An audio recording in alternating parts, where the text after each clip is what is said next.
All right, so we're running our wires for our transducers. We've got the side imaging transducer and the high-speed transducer, both with the wires now running up towards the bow where everything's going to hook up to our units. Couple quick tips, things that'll make your life a whole lot easier when it comes to this style of project. The first is whenever you run wires, this is called a fish tape, and it is worth its weight in gold.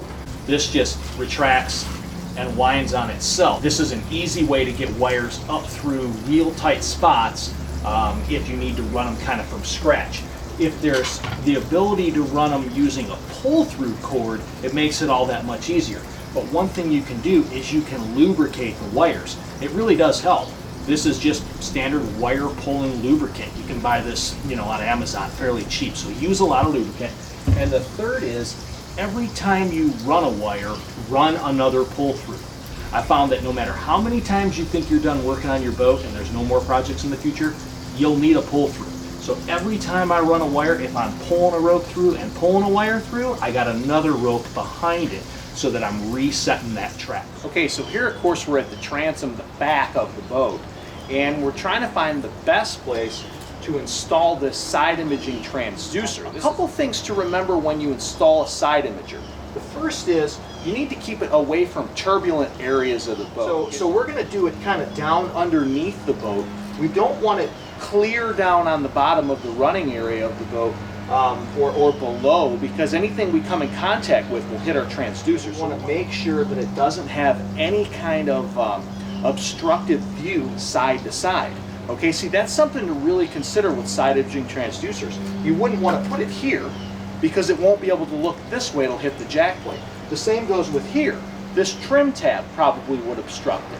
So we're going to want to pick a real clear area somewhere down near the water line, tucked up a little bit back behind the boat to protect it, but giving it a big wide view all the way around so it can do its job, and that's look to the side as well as down. Okay, there's another tip. When drilling fiberglass, if you'll start each hole with a countersink bit, you won't chip your glass.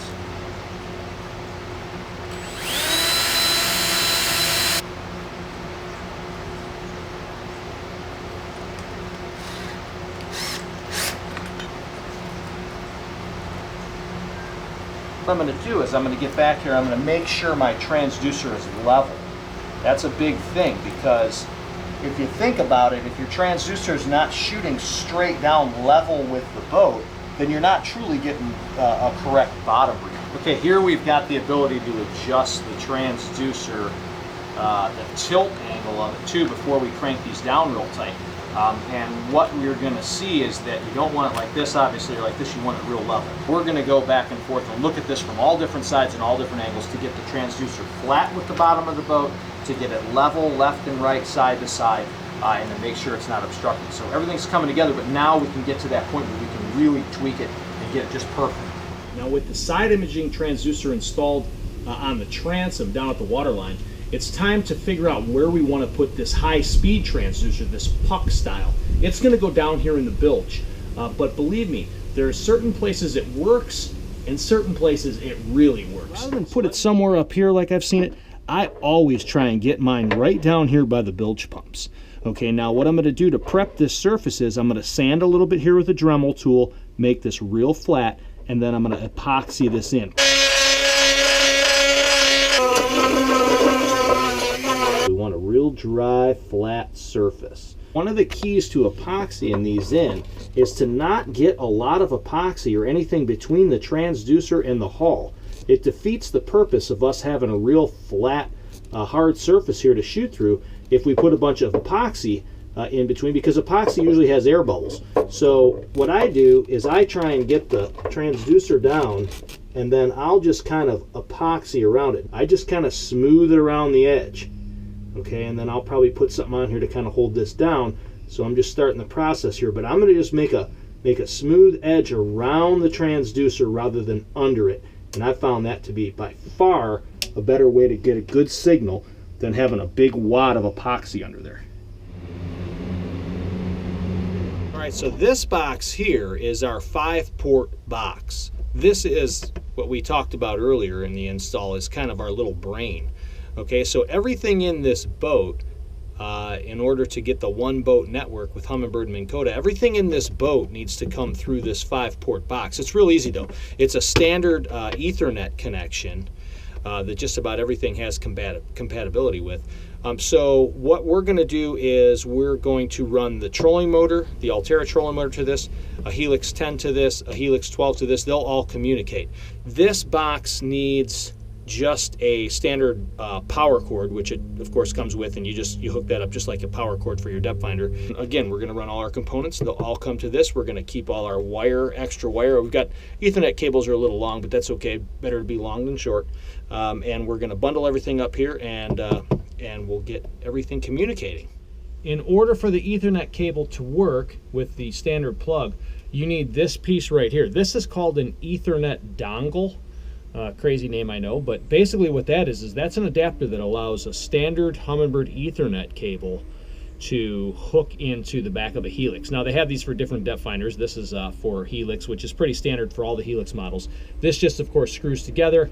It's real easy, and then this will go in our plug. So we're going to have a power cord, we're going to have an Ethernet cord, we're going to have a transducer depending on which depth finder it is. Actually my bigger unit here, my Helix 12, is going to have the transducers coming to it, so my side imaging and my high speed will go into one single Y cable that will come into that. So a number of things that go to the back of these. We're just kind of getting all the wires laid out, and we're going to bundle up our extra cord and just start putting the plugs together. Transducer is essentially going to the same depth finder. So what you need is a Y cable. You need to make sure that you get a mega imaging Y cable, because this is a mega imaging system. And it's basically just what it says. It takes both of your transducer connections, runs them into one wire, which then goes to your depth finder. All right, my Helix 12 I've wired with my power cable, again an Ethernet. Everything gets an Ethernet, and in this case my Y cable, which you can see here, my Y cable, which is my transducers. Then these power cords just snap right in. They're super easy. Snap it in. Now we're just going to tie up our wires and give her a test. All right, so we've powered up the units and tested them, and the one boat network is all communicating correctly. This is where it gets good. Watch my trolling motor.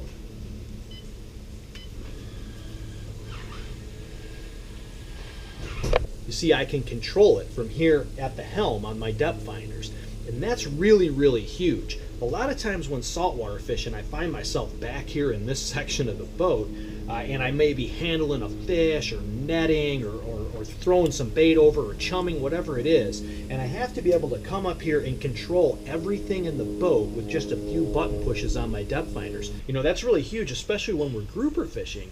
Frequently all it takes is a little jog over on the spot lock 5 or 10 feet to put your bait in front of another one and get a big fish on board. Now we can control and see that firsthand and really grit it out right here from the helm. So that's the recap on how to flush mount your Humminbirds, get them communicating through the 5-port box, and be on your way to a one boat network.